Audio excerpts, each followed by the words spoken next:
नमस्कार, मैं रचना शर्मा। चढ़ती कला टाइम टीवी देख रहे हैं सभी दर्शकों का स्वागत करती हूं। आप देख रहे हैं टॉप 10 न्यूज। अमरनाथ यात्रा से पहले देश और जम्मू कश्मीर को बड़ी सौगात मिलने जा रही है। कश्मीर देश के अन्य हिस्सों के साथ रेल नेटवर्क से जुड़ने जा रहा है। प्रधानमंत्री नरेंद्र मोदी जून के पहले सप्ताह संभावित 6 जून को कटरा से बारामूला तक वंदे भारत ट्रेन के परिचालन को हरी झंडी दिखा सकते हैं। इसके साथ 2009 में शुरू हुआ Udhampur Srinagar Baramulla rail link 274 kilometre परिचालन के लिए शुरू हो जाएगा। प्रधानमंत्री नरेंद्र मोदी के दौरे को लेकर रेलवे की तैयारियां पूरी हो चुकी हैं। सुरक्षा, ट्रेन परिचालन को लेकर सभी तैयारियों के पुख्ता इंतजाम किए गए हैं। रेलवे अधिकारी कटरा से बनिहाल तक ट्रेन का निरीक्षण किया जा रहा है और कटरा से बारामूला तक तैनात रेल कर्मचारियों की जानकारी सुरक्षा एजेंसियों को दे दी गई है।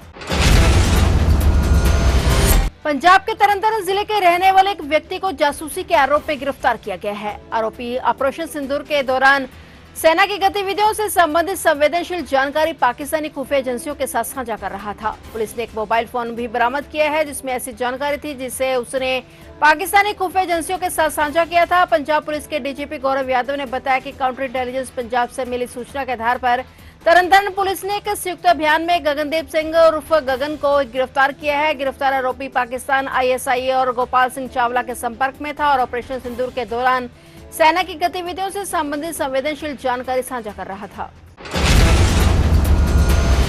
जम्मू कश्मीर के उपराज्यपाल मनोज सिन्हा ने राज्य सरकार के 3 कर्मचारियों को आतंकवादी संगठनों से संबंधों के चलते सेवा से बर्खास्त कर दिया है। ये कार्रवाई संविधान के अनुच्छेद 311(2)(ब) के तहत की गई है जो सरकार को ऐसे मामलों में जांच के बिना सीधे बर्खास्त करने का अधिकार देता है। जिन कर्मचारियों को बर्खास्त किया गया था उनमें मलिक इशफाक नसीर जो पुलिस में कांस्टेबल थे, एजाज अहमद जो स्कूल शिक्षा विभाग में शिक्षक थे और वसीम अहमद खान जो सरकारी मेडिकल कॉलेज श्रीनगर में जूनियर असिस्टेंट थे। इन तीनों कर्मचारियों पर कई गंभीर आरोप हैं जिनमें आतंकवादी गतिविधियों में सीधे या परोक्ष रूप से संलिप्त होना, देश की सुरक्षा और संप्रभुता को खतरा पैदा करना और आतंकवादी संगठनों को सहायता देना शामिल है। ये निर्णय जांच एजेंसियों द्वारा जुटाए गए सबूतों और खुफिया रिपोर्टों पर आधारित है। प्रशासन का कहना है कि जम्मू कश्मीर सरकार आतंकवाद और देश विरोधी गतिविधियों पर जीरो टॉलरेंस लागू करती है। उत्तर प्रदेश सरकार ने देश सेवा कर चुके अग्निवीरों को लेकर एक ऐतिहासिक फैसला लिया है। मुख्यमंत्री योगी आदित्यनाथ की अध्यक्षता में हुई कैबिनेट बैठक में पुलिस, आरक्षी, PSC और आरक्षी घुड़सवार और फायरमैन की भर्ती में पूर्व अग्निवीरों को 20% आरक्षण देने का प्रस्ताव पारित कर दिया गया है। यही नहीं है, इन उम्मीदवारों को आयु सीमा में भी छूट दी जाएगी। योजना की शुरुआत के समय मुख्यमंत्री योगी आदित्यनाथ ने वादा किया था कि 4 साल की सेवा के बाद लौटने वाले अग्निवीरों को उत्तर प्रदेश पुलिस और PSC में प्राथमिकता दी जाएगी। अब इस वादे को 20% आरक्षण की नीति लागू करके साकार कर दिया गया है। यह कदम न केवल पूर्व अग्निवीरों को एक स्थायी करियर की दिशा में प्रेरित करेगा बल्कि सुरक्षा वालों को भी अनुभवी और प्रशिक्षित युवा मिलेंगे।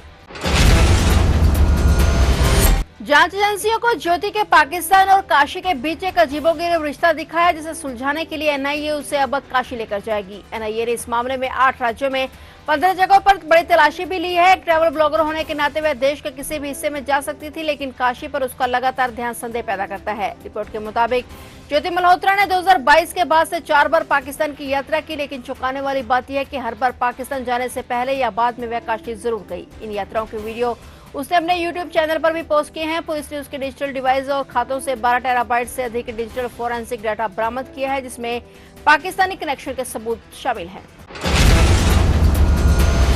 पाकिस्तान में भूकंप के बाद एहतियात के तौर पर वहां की एक जेल से कैदियों को निकाले जाने के दौरान मची अफरा तफरी के बाद कम से कम 216 कैदी जेल से फरार हो गए। खबर के मुताबिक कराची की मलीर जेल में हुई घटना में कैदी की मौत हो गई और अर्धसैनिक फ्रंटियर कोर के 3 जवान और एक जेल कर्मचारी घायल हो गया। जेल अधिकारियों के अनुसार 80 से अधिक कैदियों को फिर से पकड़ लिया गया। कराची में पिछले 24 घंटों में कई बार भूकंप के झटके आए। भूकंप के दौरान 600 से अधिक कैदियों को उनके बैरक से बाहर निकाला गया था। अफरा तफरी के बीच 216 कैदी भाग निकले। उन्होंने कहा कि 135 से अधिक कैदी अभी भी फरार हैं और तलाशी अभियान जारी है।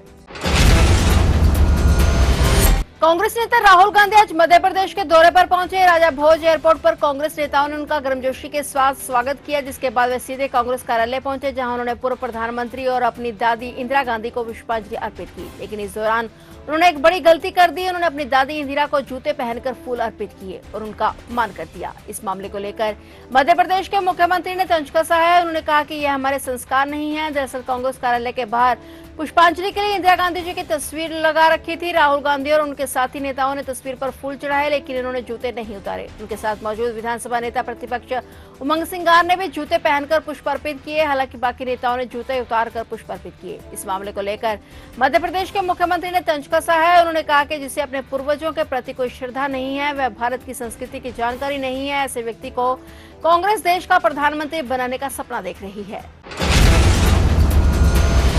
पंजाब के मुख्यमंत्री भगवंत सिंह मान ने राज्य के हजारों एससी परिवारों को 68 करोड़ रुपए का कर्ज माफ कर दिया है। उन्होंने कहा कि 31 मार्च 2020 तक का कर्ज माफ कर दिया गया है और आज हजारों एससी परिवारों के लिए बड़ी राहत का दिन है। मुख्यमंत्री ने कहा कि इन लोगों ने छोटे मोटे कारोबार करने के लिए कर्ज लिया था, लेकिन पारिवारिक मजबूरियों के कारण ये लोग कर्ज नहीं चुका पाए। उन्होंने कहा कि पीएससीएफसी के कर्ज माफ कर दिए गए हैं और इसमें कुल 4727 परिवारों को फायदा होगा। मुख्यमंत्री ने कहा कि पंजाब सरकार ने बजट में कर्ज माफी का ऐलान किया था, जो आज पूरा कर दिया गया है। मुख्यमंत्री भगवंत मान ने कहा कि उनका सपना पंजाब को रंगला पंजाब बनाना है और इसके लिए सभी का सहयोग जरूरी है।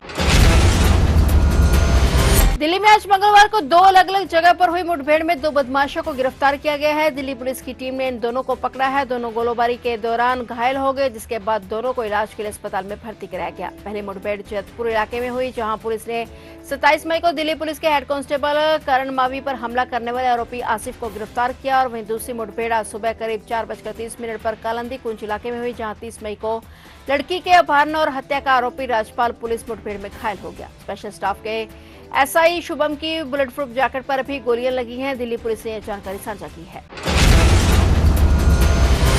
बिहार के सिवान जिले में भारी बारिश के साथ आए शक्तिशाली तूफान ने कई गांवों में तबाही मचा दी। अचानक 100 किलोमीटर प्रति घंटे की रफ्तार से चलने वाले तूफान के आने से कई लोग अचंभित रह गए। तूफान के कारण दर्जनों पेड़ उखड़ गए, टीन की छतें उड़ गई और कई इमारतें ढह गई। अफरा तफरी के बीच 7 लोग पेड़ों पर इमारतों के नीचे दबकर मर गए और तेज हवाएं चलने और उसके बाद तेज बारिश होने से इलाके में दहशत फैल गई। सैन्य अधिकारी और पुलिस की टीमें नुकसान का आकलन करने और सहायता प्रदान करने के लिए प्रभावित क्षेत्रों में पहुंच गई। स्थानीय प्रतिनिधियों और समुदाय के नेता पीड़ित परिवारों के लिए मुआवजे की मांग कर रहे हैं।